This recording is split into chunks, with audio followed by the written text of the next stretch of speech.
Assalamualaikum warahmatullahi wabarakatuh. Salam sehat dan bahagia. Saya Puryanti, calon guru penggerak Angkatan 4 Kabupaten Cilacap, Jawa Tengah. Fasilitator Hajah Umiyati Ningsih MPD, pengajar praktik Ratna Ernawati SPPSD. Pada sesi kali ini saya akan menyampaikan tugas modul 1.4.A.6.1 Refleksi terbimbing budaya positif dengan menggunakan beberapa pertanyaan panduan untuk menjawab.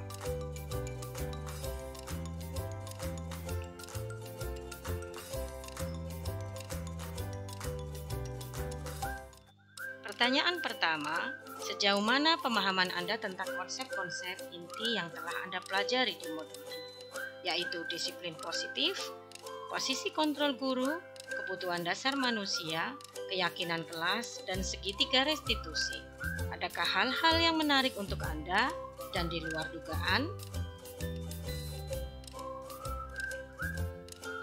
Saat kita mendengar kata disiplin, yang terlintas dalam pikiran kita adalah sesuatu yang berhubungan dengan tata tertib, keadaan teratur, dan kepatuhan pada peraturan.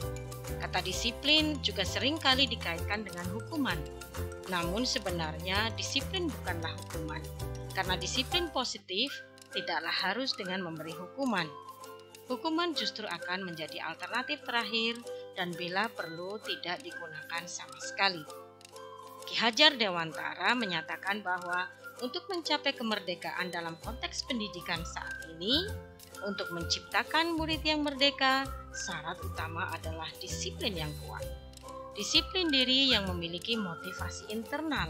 Dan jika kita tidak memiliki motivasi internal, maka kita memerlukan pihak lain atau eksternal untuk mendisiplinkan kita. 5 posisi kontrol seorang guru, yakni 1. Sebagai penghukum, 2. Sebagai pembuat orang merasa bersalah, 3. Sebagai teman, 4. Sebagai pemantau, dan 5. Sebagai manajer. Dan 5 kebutuhan dasar manusia yaitu kebutuhan untuk bertahan hidup, survival, cinta dan kasih sayang, love and belonging, kebebasan, freedom, kesenangan, fun, dan kekuasaan, power. Untuk menentukan terciptanya lingkungan positif, perilaku warga kelas yang menjadi kebiasaan akan membentuk sebuah budaya positif. Untuk itu perlu diciptakan dan disepakati prinsip-prinsip dasar secara bersama. Penyatuan dari pemikiran akan prinsip-prinsip dasar atau nilai kebajikan ini disebut sebagai keyakinan kelas. Maka keyakinan kelas adalah nilai-nilai kebajikan atau prinsip universal yang disepakati bersama terlepas dari latar belakang suku, agama, negara, ataupun bahasa. Sedangkan segitiga restitusi merupakan cara penanaman disiplin pada murid.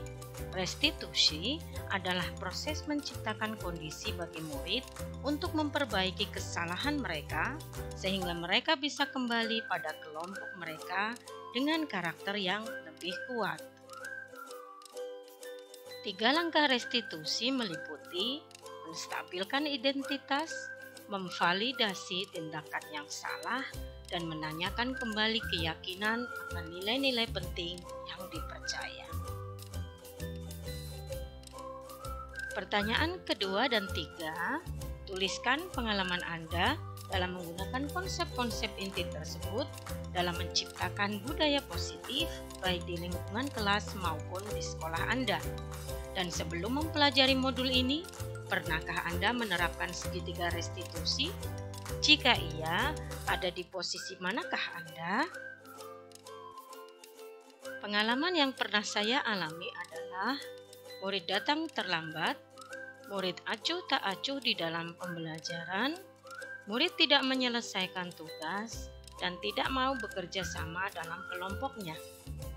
Hal yang dilakukan adalah berkomunikasi dengan mereka untuk mengetahui penyebab mereka melakukan hal tersebut, memotivasinya untuk belajar dari kesalahan dan berubah. Setelah itu, memantau apakah betul terdapat perubahan atau tidak. Seandainya tidak, komunikasi dengan wali kelas atau orang tua pun dilakukan. Pengalaman ini sebenarnya adalah penerapan dari segitiga restitusi dalam menghadapi permasalahan murid. Namun saya belum mengetahui secara detail konsep segitiga restitusi secara teoritis. Dalam hal ini saya menerapkan posisi kontrol seorang manajer.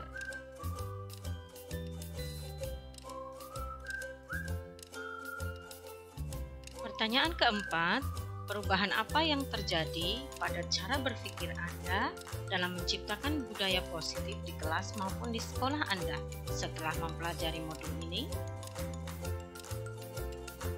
Perubahan paradigma setelah mempelajari modul ini adalah bahwa kita tidak perlu memberikan hukuman kepada murid.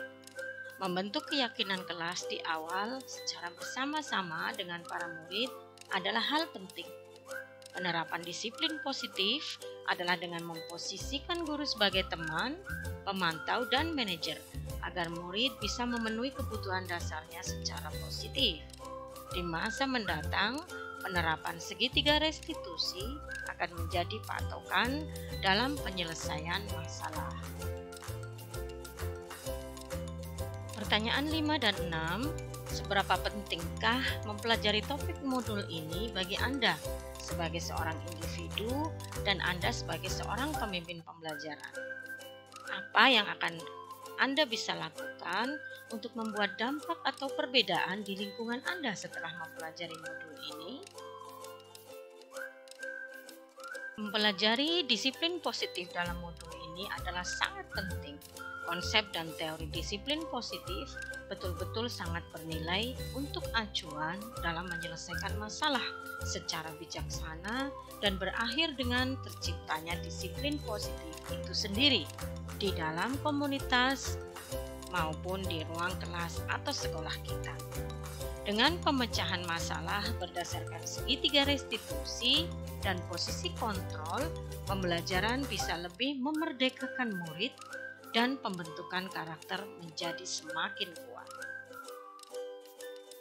Dan untuk membuat perubahan, saya akan mendemonstrasikan pemahaman saya akan konsep disiplin positif di kelas dan di sekolah, menerapkannya melalui aksi nyata dan menjalin kolaborasi dengan pemangku kepentingan serta rekan sejawat untuk bersama-sama bersikap reflektif, melakukan evaluasi diri, dan kritis terhadap budaya disiplin positif di sekolah.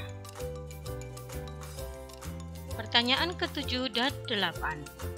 Selain konsep-konsep tersebut, adakah hal-hal lain yang menurut Anda penting untuk dipelajari dalam proses menciptakan budaya positif baik di lingkungan kelas maupun sekolah? Lalu langkah-langkah awal apa yang akan Anda lakukan jika kembali ke sekolah atau kelas Anda setelah mengikuti sesi ini? Hal lain yang penting untuk dipelajari dalam proses menciptakan budaya positif di lingkungan kelas maupun sekolah adalah terkait dengan strategi melakukan komunikasi dengan orang tua murid dan upaya menangkal budaya negatif yang mungkin dilakukan oleh murid tanpa kita ketahui. Sebagai contoh, penggunaan gadget, media sosial, atau semacamnya.